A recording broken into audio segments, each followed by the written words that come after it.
بتائیے کیسے مسلمان صرف نعرہ لگانے والے، غوث کا دامن، خواجہ کا دامن ہے، خواجہ غریب نواز رحمۃ اللہ تعالیٰ علیہ کی آج سیرت کو پڑھے تو حیران ہو جاتے، غوث اعظم کی سیرت کو پڑھے تو ہم حیران ہو جاتے، اولیاء کرام کی جب سیرت کو ہم پڑھتے ہیں نا تو ہمارے ایمان میں تازگی آ جاتی ہے۔ اس لیے کسی نے کیا خوب کہا، عربی کا یہ مقولہ بھی ہے، الاستقامت فوز القرامت۔ استقامت جو ہے نا یہ بہت بڑی چیز ہے، ولی اللہ کے جو ولی ہوتے ہیں وہ پہلے استقامت پاتے ہیں، اس کے بعد ان کی کرامات ظاہر ہوتی ہیں، مزید طرح طرح کے واقعات ہوتے ہیں۔ تو انشاءاللہ الکریم آج کے درس سے یہ ہم نے سیکھا ہے، انشاءاللہ اس پر عمل کرنا ہے۔ صلو علی النبی کو جہنم میں ایک وادی ہے جس کو جہنم خود پناہ مانگتا ہے، خود پناہ مانگتا ہے کہ ویل نامی وادی میرے اندر نکل جائے۔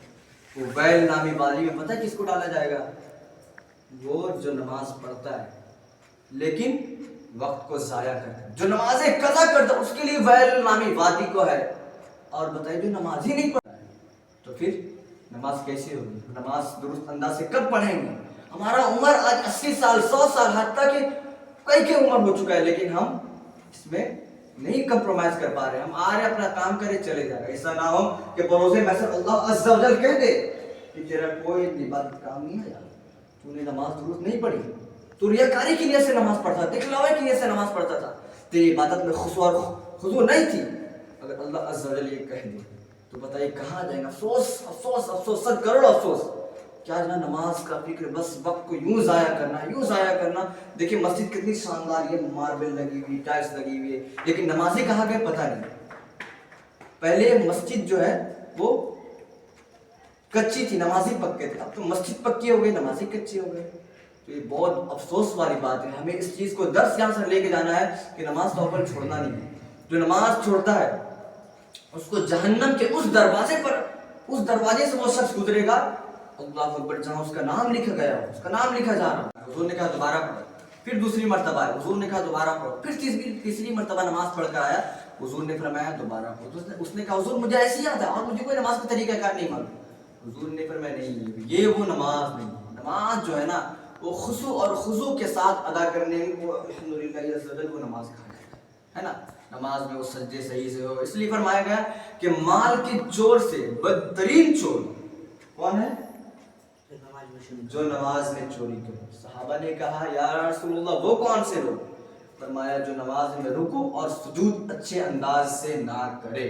ہم تلاوت کرتے ہیں مخارج میں کمی پائی جاتی ہے، بہت ساری، خاص کر یہ کمی کہاں پر پائی جاتی پتہ ہے؟ گاؤں علاقے میں، ہے نا، جہاں پر ٹاننے کا رہتا ہے وہاں پہ شارٹ میں نپٹا دیتے ہیں، جہاں پر ٹاننے کا نہیں رہتا ہے وہاں پر ٹان دیتے ہیں۔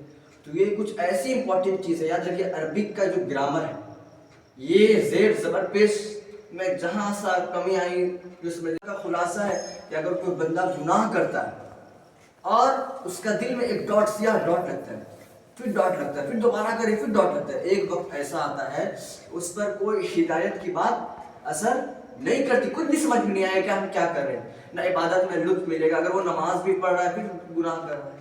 یاد رکھیے ہمیں گناہوں سے پاک ہونا کیسے ہے؟ نماز کو تھامنا ہو اچھے سے۔ نماز کیسے پڑھیں گے؟ حضور نے فرمایا جو قرۃ عین فی الصلاۃ، کہ نماز میری آنکھوں کی ٹھنڈک ہے۔ کون سی نماز ٹھنڈک بھائی؟ جلدی جلدی پڑھے، سر سجدے میں گئے اٹھا لیے نہیں۔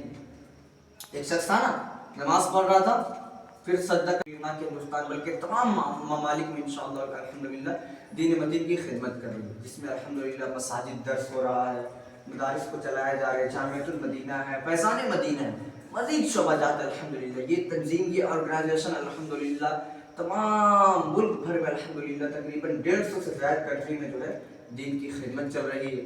اور مسلمان کا ہمارا میسج یہی ہے کہ مجھے اپنی اور ساری دنیا کی لوگوں کی اصلاح کی کوشش کرنی، پہلے اپنی اصلاح کرنی، اس کے بعد آس پاس کے لوگوں کی، ساری دنیا کی لوگوں کی اصلاح کی کوشش کرنی ہے۔ آپ اس چیز کو اس مقصد کے تحت میں چاہوں گا کہ اس کے روشنی ڈالوں کہ آپ تو نمازی بن گئے، آپ تو نماز پڑھ رہے ہیں، لیکن آپ کے علاقے میں، آپ کے آس پڑوس میں جو بے نمازی ہے، یاد رکھیں ایک چنگاری کی آگ آپ کے گھر کو بھی جلا سکتی ہے۔ اگر آپ کے آس پاس میں کوئی بے نمازی ہے، اب آپ اس کو نیکی کے دعوت دے رہے ہیں، بھائی دیکھو نماز شروع کرو جاؤ، نماز موسٹ امپورٹنٹ آج ہے، تو آپ اس طریقے کا اس کو سمجھا رہے ہیں، اور اگر آپ کے باتوں سے وہ بندہ نماز پڑھنا شروع کر دیا تو یہ اجر آپ کو بھی ملے گا، ہے نا۔ یہ بہت زیادہ کمی پائی جا رہی ہے، خاص کر کے گاؤں علاقوں میں میں نے دیکھا یہاں پر جب سے میں رہا ہوں کہ لوگ نماز آپ پڑھنے کے لیے آ رہے ہیں، اس سے زیادہ لوگ جو ہے نا کوئی کلب میں، کوئی چائے کے اڈے میں، کوئی جوئے کے اڈے میں، یہ وقت ضائع ہو رہا ہے اور ہمارا ایک ایک وقت بہت قیمتی ہے۔